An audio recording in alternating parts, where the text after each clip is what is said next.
Cześć, dzień dobry, witam Was. Co tam u Was słychać? Mam nadzieję, że wszystko u Was dobrze. Pomyślałem, żeby tego vloga zrobić o tym, jak wygląda znoszenie obostrzeń w praktyce tutaj we Francji, ponieważ właśnie mija równy tydzień od kiedy zaczęły one być znoszone. Jestem w kontakcie z Gabi, więc wiem, jak to wygląda trochę w Hiszpanii, wiem, jak wygląda to w Polsce, więc pomyślałem, że można by było trochę powiedzieć o tym, jak to wygląda tu we Francji. Jeżeli widzieliście poprzedniego vloga, to możecie mieć takie what the fuck, Michał, mówiłeś, że na plaży są zamknięte, nie wolno wchodzić, co ty robisz na tych plażach? A więc już coś się zmieniło w ostatnim tygodniu, ponieważ od zeszłego weekendu, czyli jakieś dla mnie 2 dni temu, miasta ogłosiły tutaj na Wybrzeżu, że otwierają plaże do tak zwanego przebywania dynamicznego, czyli uprawiania sportu na plaży, sportu wodnego, ale jest zakaz pikników, plażowania się i takich rzeczy. Oczywiście ogłoszenie tego Francja zrobiła we własnym stylu, jednocześnie przepraszając mieszkańców, że plaże są jeszcze nieposprzątane po sezonie zimowym, ponieważ planowała epidemia i nie wolno tego było robić, co było trochę zabawne, no ale to Francuzi, oni lubią być w sumie dla siebie uprzejmi, chociaż niektórzy twierdzą, że dla innych niekoniecznie są. Faktycznie, jak widzicie, plaże są jeszcze nieogarnięte. To, co morze wyrzuciło przez zimowe miesiące na brzeg, tu jest. Prace sprzątania trwają. Oczywiście nie teraz, bo mamy porę lunchu.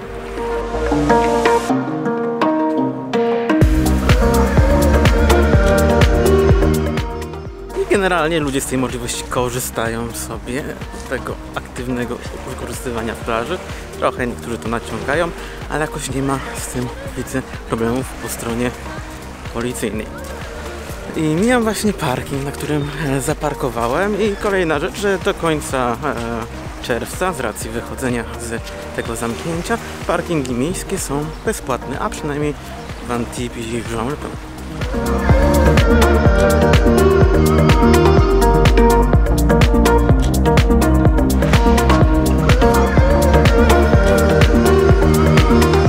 No ale możecie zapytać, ale co ty tak się, Michał, wozisz bez tej maski na twarzy, jak to tak, o co w ogóle chodzi?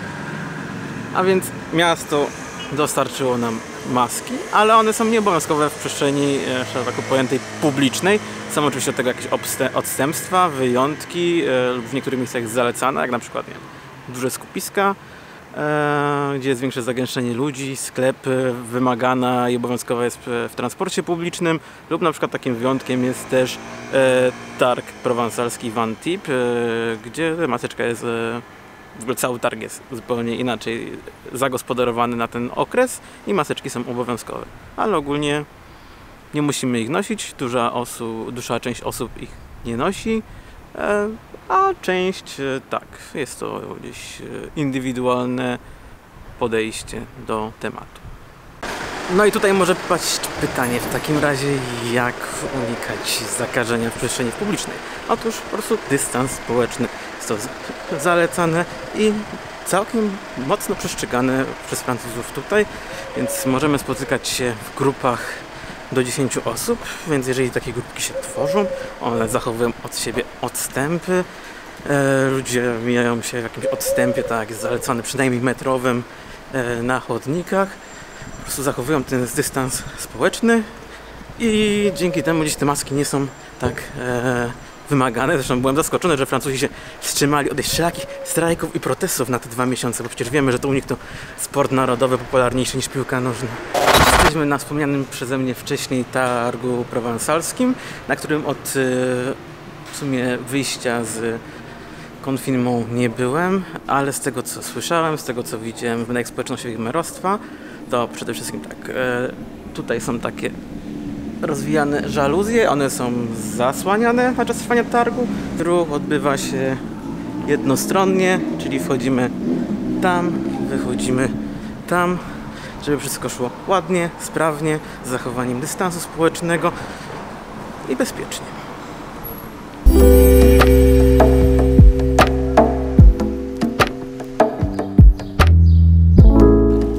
O, przerwa na lody.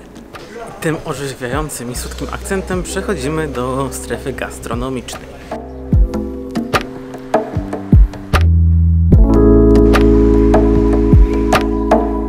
Więc restauracje dalej są zamknięte. Zamknięte w takim ujęciu klasycznym, że można przyjść, usiąść, zamówić, zjeść.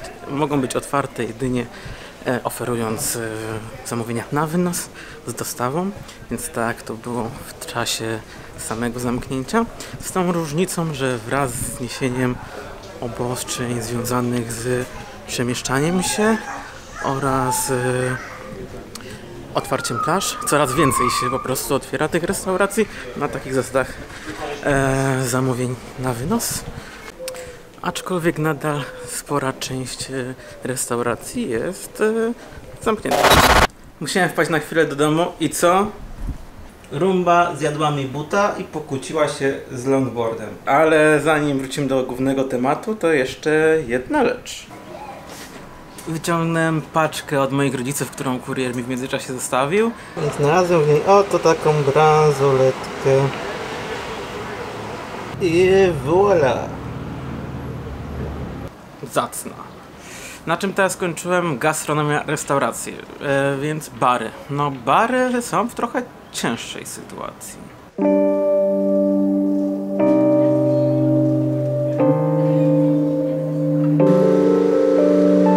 Myślę, że zgodzicie się, że działają one na trochę innych zasadach. W barach bardzo ważny jest element socjalizowania się z innymi. W restauracjach oczywiście też, ale mamy no piwo można kupić wszędzie, tak w sklepie i iść do znajomych. No, jest trochę inna polityka działalności tutaj. No dlatego są one w większości pozamykane. No i tutaj zdarzają się przypadki barów, które są otwarte, ponieważ mają na przykład możliwość sprzedawania własnego, ważonego piwa i jakichś dań, przekąsek.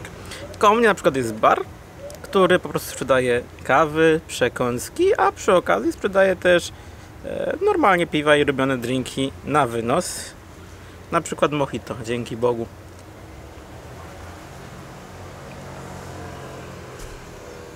I tu dochodzimy do małej kwestii spornej, ponieważ oficjalnie w świetle prawa we Francji alkoholu w miejscach publicznych nie wolno spożywać. Aczkolwiek mieszkałem tutaj ponad 1,5 roku, wcześniej pół roku, jakiś czas temu w Bordeaux. Nigdy nie zdarzyło mi się z racji tego faktu mieć problemy z policją. Po prostu dopóki zachowujesz się w cywilizowany sposób, nie upijasz się do nieprzytomności, nie robisz burd, nie stanowi to jakiegoś problemu. Zdrowe podejście do tematu.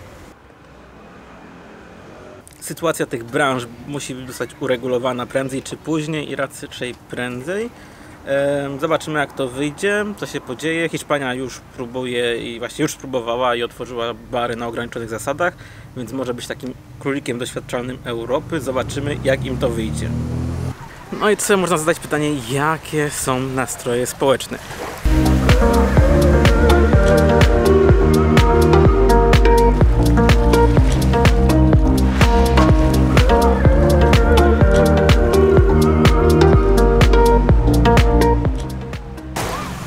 Tutaj w regionie ludzie są pozytywnie nastawieni, takie mam odczucia.